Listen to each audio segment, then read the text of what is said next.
Cheers. Cheers, good sir. Thank you. Hey everyone, welcome to Mash Hacks. My name is Ben. I'm Anthony. Excellent. And today we're going to be talking to you about making a yeast starter using a cool new technique, which is pre-canned wort mixed with your old yeast in a starter flask. It's going to be totally great and save you a bunch of time eventually when you're actually doing up your starter.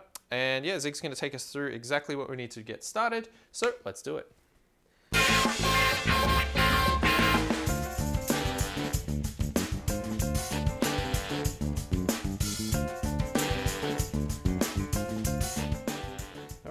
So what we have here, this is our old yeast we're trying to can up. So I put this one down on the 7th of the 11th, 2018. And I'm going to bring it back to life using this little pre-made can of pressure cooker yeast starter, which I did in the which I'll do a video for soon, but I did in the pressure cooker where it has hop pellet, a bit of malt extract. Oh, fuck. Malt extract? No, it's not malt extract. That's the wrong thing. I'll start that again. That's okay. Well, that's all right. So what have we got in this particular jar of wort starter pre-cooked goodness? We've got 200 grams of DME, we've got a hop pellet, and we've got a bit of yeast nutrient, which we put in the pressure cooker, did that for a little while and sealed it up, and then this can sort of hold indefinitely in the cupboard, and whenever you're ready to go, I'm going to put this 1.5 litres of just bottled water over the top of it. Should be good to get a yeast starter going. Okay, cool. So this and this together form our wort base, essentially. Yep.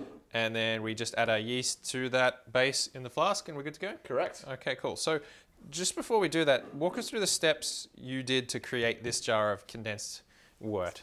So what I did was I weighed out 200 grams of dry malt extract, put it in there with a hop pellet with a bit of yeast nutrient, just to help the yeast starter along a little bit. I put that I filled that up with water because this is a 500 ml ball jar. So I filled that up with water, mixed it all in there, had a few of them in the pressure cooker, and then cooked them away for, I think it was 15 minutes or half an hour in there, just to sanitize the hell out of it and yeah, make it an indefinite shelf life. Awesome. Yep. Alrighty, well, with that, so we're using one of our jars.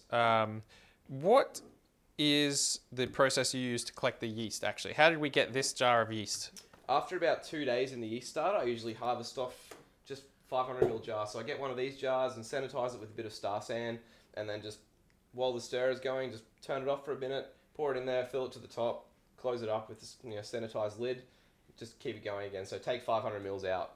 Okay, so that's from a starter you've already got going. Yep. You want to keep some of that starter yeast, so you're taking 500 ml out. Yep. Because some people after day 2, did you say? After day 2. Okay, so how long would you typically get a yeast starter going for? Usually about 3 days I go for mine, so just enough to kick the yeast along, and you sort of don't want it towards the end, I guess. I'll try and get it a bit earlier. Right, okay, cool. Because some people like washing the yeast out of the fermenter, but I'd rather collect it before it goes in the fermenter. Yeah, it's a pretty popular method, I think, where it makes a lot of sense anyway. Yep, okay, so we've got our yeast starters going for 3 days then. Yep. What is the process once we've created our yeast starter? So it's been spinning for 3 days. Yep. What do you do with the yeast starter then, when you're about to pitch it into your beer? Just put it in the fridge for a day and a half or so, just to try and drop it all out. Decant off as much of that liquid as you can, because if you've ever tasted the yeast starter, it's not very tasty. I probably wouldn't want to put 2.5 litres of beer in a 20-litre batch. It's 10% of it almost diluted. So cool. Just decant as much as you can off and just keep as much slurry as you can, and that's what I put in there. Excellent. Well, cheers, and let's get started creating our yeast starter. All right. So what are we doing? Just spraying a bit of star sand in the bottle here, just to kill everything in there. So just giving it a second spray. I gave it one before, but give it another one just to be double sure. So what we got is my yeast starter here, which it's fine to put all that in there. So if you have a look, actually. Yep. So describe the yeast starter for me. So if you look in the bottom there, you've got the couple of layers. You've got the white layer, you've got the darker layer, and then you've just got the the leftover wort on the top. So I'm just going to put the whole lot of that in there because that's still the sugar liquid, which should be fine. All right, so I'll give it a bit of a shake up just to make sure I get all that stuff in there. So this one here, as you can see, it's a separated liquid. So I've got the sugar liquid, and then you can see down the bottom there where all the hop matter and the yeast nutrient have gone down. All right, so I'm just going to give that a bit of a shake because I want all that stuff in there as well. So give that a bit of a shake through. Okay. Yep. Good. Keep going. Yep. So it's all shaken through now. So as you can see there, it's all gone through it. Cool. Yep. So now all I'm going to be doing is just pouring this directly in there. So just pouring that in. If you're prone to spilling it, you can use a funnel as well, but I've done this a billion times.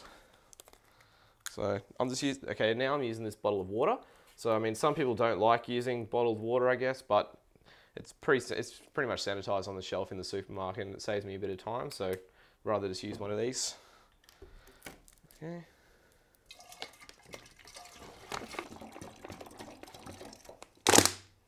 Yep.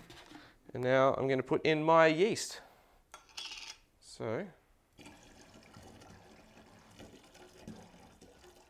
all right, done. There's a little bit left in the bottom here as well, so I'm just going to pour a bit of this in there because this has been sanitized before, and so is all this. So,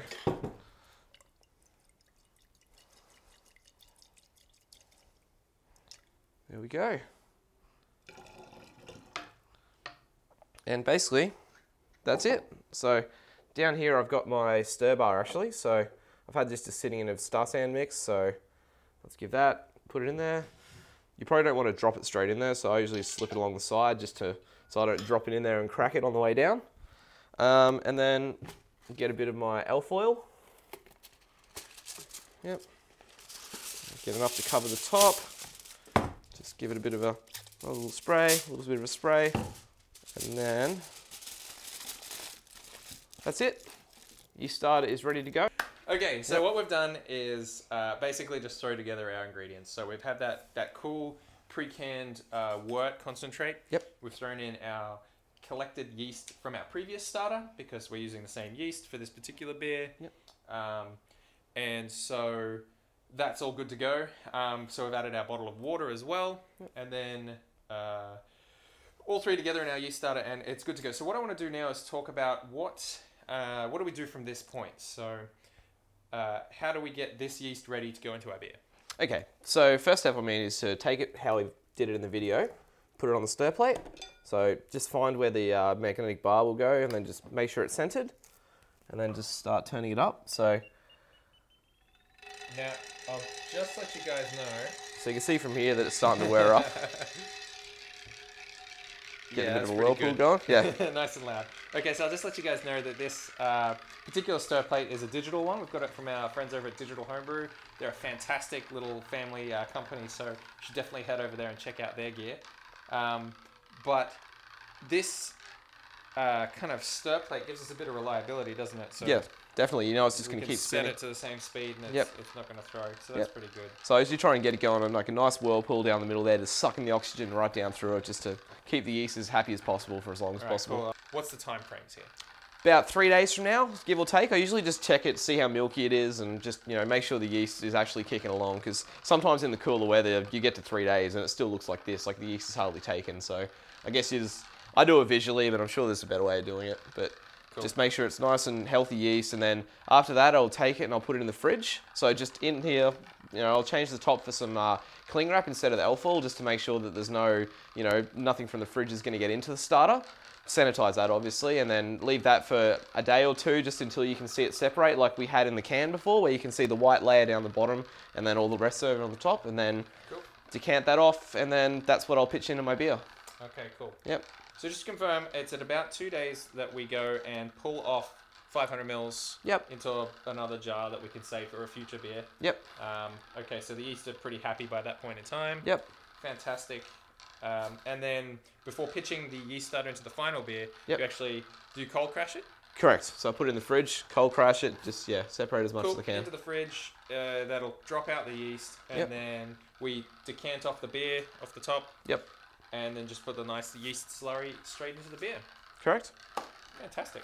Done and done. Okay, so we have gone from nothing, well not nothing, we've gone from ingredients, but we've gotten to a starter in what was this, It's from 10 stuff, minutes? well, a jar in the fridge and the rest in the cupboard, and we've got it going in 10 minutes, whereas normally it would be bring it to the boil, and then you've got to cool it down in the sink with some ice, and wait for it to continually testing the temperature, whereas this is just throw it in. Yeah, done. Fantastic. So I think this is a really awesome way of getting a yeast starter up and running quickly. Yep. If you have any comments, questions, or suggestions, let us know. Otherwise, we will see you guys in the next Mash Act video. Cheers. Thank you. Cheers.